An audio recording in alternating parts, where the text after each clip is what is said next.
Good afternoon, students. This is SP Smart School Learning Program. The subject is chemistry. In this video, we are going to discuss the previous year question paper 2023. So, first question हमारे पास आता है in section A, जिसमें 1 mark के questions आएंगे. So, first question हमारे पास है what is the common name of methanol? ठीक है, तो इसका आंसर क्या आएगा बेटा? Common name of methanol is methyl alcohol. कैसे? Because we know that methanol का फॉर्मूला आएगा बेटा CH3OH. So this is methyl and OH group is alcohol. तो कॉमन नेम बनेगा बेटा इसका, that is methyl alcohol. Next question हमारे पास है name the product when hydrogen is added to ethene. सो when hydrogen is added to ethene, what that means, hydrogen को जब हम ऐड कर रहे हैं इथीन में, that type of reaction is called as the addition reaction. और किस टाइप की एडिशन रिएक्शन है? This is type of hydrogenation, जिसमें हम क्या कर रहे हैं, हाइड्रोजन को ऐड कर रहे हैं, that is called as the hydrogenation. Okay, तो इसका आंसर देखते हैं बेटा किस तरीके से आएगा. So as we know, ethene में हम जब भी ऐड करेंगे हाइड्रोजन तो क्या होगा, ethene is an unsaturated hydrocarbon. तो जैसे ही इसमें हाइड्रोजन ऐड होगा तो वो कन्वर्ट हो जाएगा इथेन में, and ethane is a saturated hydrocarbon. So this is the answer. Next question हमारे पास है अ covalent bond molecule having a double bond between is. तो आपके पास जो ऑप्शंस दिए गए हैं, हमारे पास 4 ऑप्शंस हैं, जिसमें hydrogen, oxygen, water and ammonia को डिस्कस किया गया है. और इसमें से पूछा गया है कि कौन से कोवेलेंट बॉन्ड में हमें डबल बॉन्ड देखने को मिलेगा. तो एज वी नो, हाइड्रोजन में सिंगल बॉन्ड होता है, वाटर में भी इस तरीके से बेटा सिंगल बॉन्ड होता है, अमोनिया में भी बेटा NH3 it also contains single bond. ठीक है, तो यहाँ से ना ही बेटा आपका A आंसर आएगा, ना ही C आएगा, ना ही D आएगा. एज वी नो, ऑक्सीजन और ऑक्सीजन के बीच में क्या होता है, डबल बॉन्ड होता है. तो इसका आंसर आपके पास आएगा, that is the B part, oxygen. So next question है हमारे पास, bee sting can be treated with. As we know, bee sting is an acid. Okay, तो एसिड को ट्रीट करने के लिए, उसको न्यूट्रलाइज करने के लिए हमें किसी बेस का यूज़ करना पड़ेगा. ठीक है, तो जिस बेस का हम यूज़ करते हैं to neutralize the bee sting, that is the sodium hydrogen carbonate. And sodium hydrogen carbonate का फॉर्मूला होता है NaHCO3. It's also known as sodium bicarbonate. So next question को डिस्कस करते हैं. नेक्स्ट क्वेश्चन में हमें दिया गया है read the following passage and answer these 4 questions. तो इसमें हमें एक स्टेटमेंट दी गई है, that is an acid is a substance which डिसएसोशिएट on dissolving in water. To test for the acid indicators are used. So first question हमसे पूछा गया है the indicator which turns red in acid solution, और options हमें 4 options दिए गए. तो first option में हमें दिया गया है टर्मरिक एंड लिटमस. तो एज वी नो बेटा कि टर्मरिक पर अगर हम एसिड का यूज़ करेंगे तो ये सेम कलर का रहता है, इसका कलर चेंज नहीं होता है. ठीक है, लेकिन लिटमस का कलर चेंज होता है. सो ऑप्शन ए नहीं आएगा. सेकेंड ऑप्शन है phenolphthalein and litmus. Phenolphthalein acid में कलर चेंज नहीं करता, फिनोफ्थलीन कलरलेस रहता है, लेकिन लिटमस पेपर चेंज कलर करेगा. फिर सी पार्ट की बात करते हैं बेटा, बी पार्ट भी आपका ऑप्शन नहीं है. सी पार्ट की बात करते हैं. सी पार्ट में लिटमस पेपर बिल्कुल अपना कलर चेंज करता है जब उसे एसिडिक सोल्यूशन में हम इंडिकेटर्स का यूज़ करते हैं, और मिथाइल ऑरेंज भी अपना कलर चेंज करता है और रेड कलर में कन्वर्ट हो जाता. तो इसका आंसर क्या आएगा, इसका आंसर सी पार्ट आएगा, that is litmus and methyl orange. Next question is the property which is common between vinegar and curd is that they, और 4 ऑप्शंस हमें अवेलेबल है. तो क्वेश्चन में पहले पूछा गया क्या है और हमें पता होना चाहिए कि विनेगर और curd both are acid in nature. So first option में हमें दिया गया है दे हैव स्वीट टेस्ट. तो स्वीट टेस्ट तो नहीं होता है. सेकंड है दे आर टेस्टलेस, तो ये भी नहीं होता है. They have bitter taste. Bitter taste base का होता है, एसिड का नहीं होता है. तो डी ऑप्शन के साथ जाएंगे.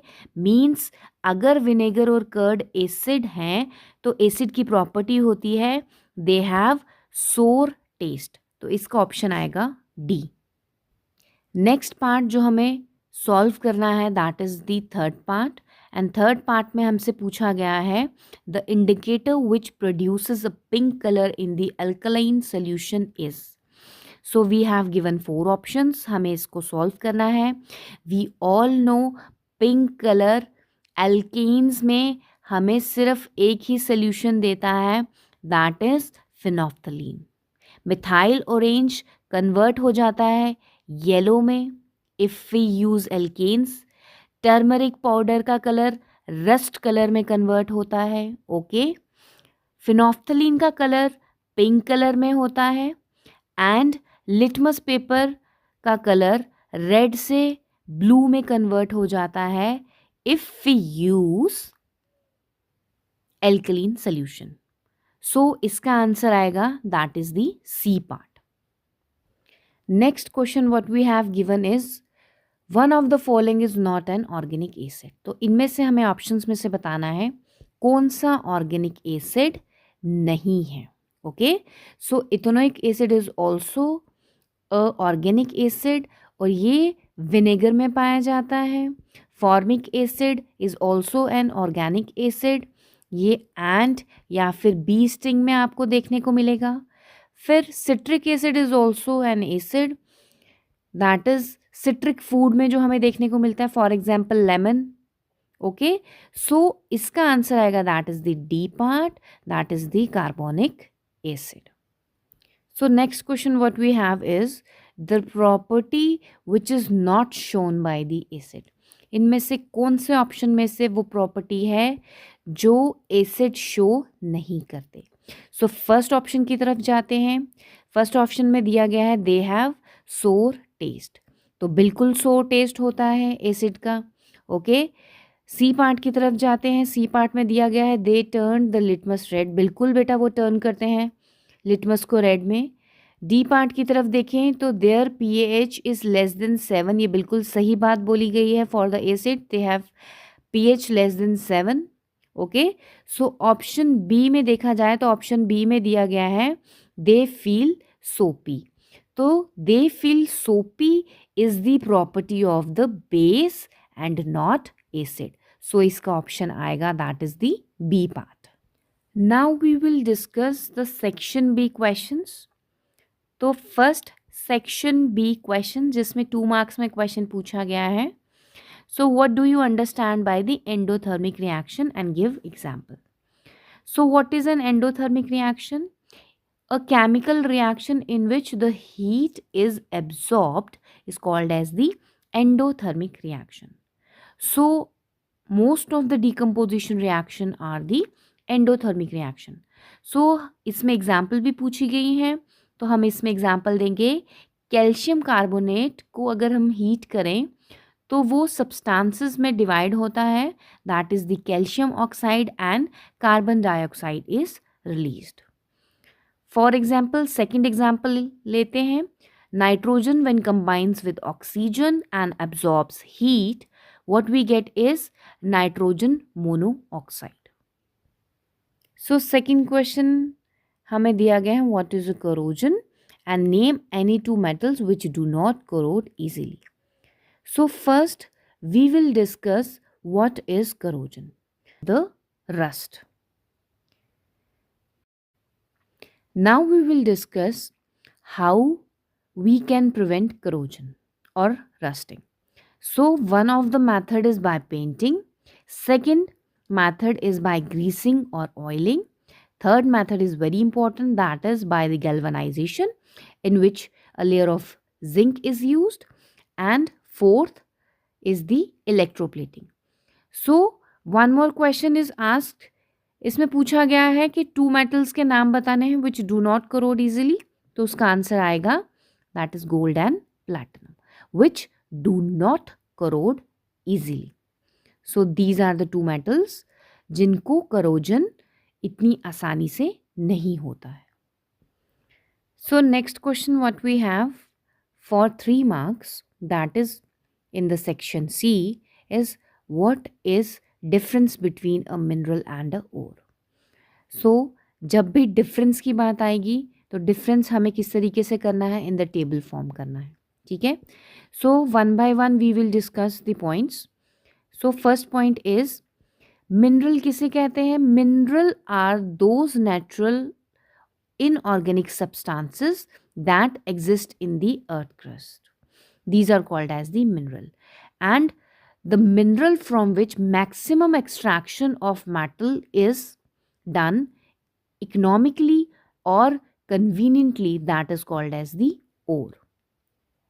So we can say that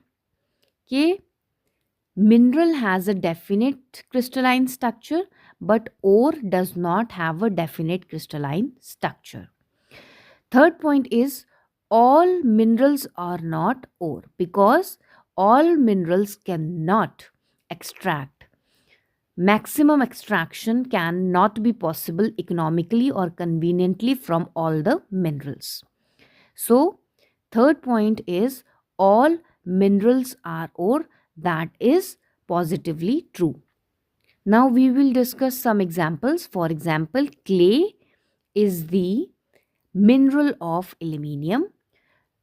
अगर हमें ore की example देनी होगी for aluminium, that is the bauxite. So bauxite ore is the aluminium ore. Okay. Fifth point, minerals may or may not contain a good percentage of metals. मतलब minerals में ऐसा ज़रूरी नहीं है कि good percentage of metal present हो, लेकिन ore में हमेशा क्या प्रेजेंट होगा, good percentage of metal. Next question पूछा गया है साथ में ही, name one of the ore of the sodium and write the chemical formula of the sodium compound present in its ore. So as we know sodium is highly reactive metal. So top of the reactive metals कहाँ से extract होते हैं, from their salts. So sodium is extracted from NaCl by the process of electrolysis. So ore is NaCl for the sodium, chemical formula is NaCl, and compound भी कौन सा आएगा, that is the sodium chloride. So this is the answer. Now we will discuss the section D which contains the 5 marks. So 5 marks में पहला question आपको दिया गया है, give the molecular formulae of one homologous of each of the following. So हमें इस question में इन तीनों parts की next homologous series को find out करना है. So as we know कि हम नेक्स्ट सीरीज़ को किस तरीके से फाइंड आउट कर सकते हैं, होमोलोगस सीरीज़ को हमें पता है फ्रॉम फर्स्ट होमोलोगस सीरीज़ से अगर हमें नेक्स्ट होमोलोगस सीरीज़ पर जंप करना है तो what we have to do, we have to add CH2 to the first homologous series. So first part की बात करें तो फर्स्ट पार्ट में we have given C3 and H6. So if we have to find out the next homologous series, what we have to do is we have to add CH2. So what is the answer? What we get is C4 and H8. So this is the answer. So as you can see that the homologous series for C3H6 is C4H8. Now we will discuss the second part. Second part में as it is same we will do. What we have is C2H6. To find out the next homologous series, we will add CH2 and what we get is C3H8. So the answer for the second part is that is C3NH8. Third and last part what we have is C2H2. And to find out the next homologous series, what we have to do, we have to add CH2. So what we get is C3H4. So the answer for the next homologous series will be C3H4. Next B part में पूछा गया है what is the difference in the molecular mass of two adjacent homologous series. अगर हम दो homologous series की बात करते हैं, ठीक है, वन आफ्टर द अनदर, अगर वो सक्सेशन में फॉल कर रही है, सीक्वेंस में फॉल कर रही है, तो उसका मॉलिक्यूलर मास का क्या डिफरेंस आएगा। सो मॉलिक्यूलर मास का डिफरेंस आएगा that is the 14 AMU, because as we know कि difference from first series to next series is CH2. So जब हम इनका molecular mass को calculate करेंगे what we get is the 14 atomic mass unit. Now we will discuss C part. C part में पूछा गया है by how many carbon atoms and hydrogen atom do any two adjacent homologous series differ. तो हमने question में ये देखा कि अगर हमें फर्स्ट सीरीज से सेकंड सीरीज पर जाना हो या जंप करना हो तो what we have to do, we have to add CH2 which means हमें 1 कार्बन एटम और 2 हाइड्रोजन एटम्स को ऐड करना होगा। अगर आपसे पूछा जाए कि कौन सा यूनिट ऐड होता है, उसमें CH2 यूनिट ऐड होता है। I hope that is clear. So last question को डिस्कस करेंगे जो और में पूछा गया है। So explain the term isomers and give the examples of isomers. So first हमें आइसोमर्स का पता होना चाहिए। What are isomers? So isomers are the organic compound having the same molecular formula but different structure, means जिनका molecular formula same होगा लेकिन different structure होगा, that type of organic compound is called as the isomer. Okay, so question के साथ आपको example भी पूछी गई है, तो आप एग्जाम्पल दे सकते हैं आइसोमर्स की। फॉर एग्जाम्पल आपके पास आ गया N-ब्यूटेन एंड आइसोब्यूटेन।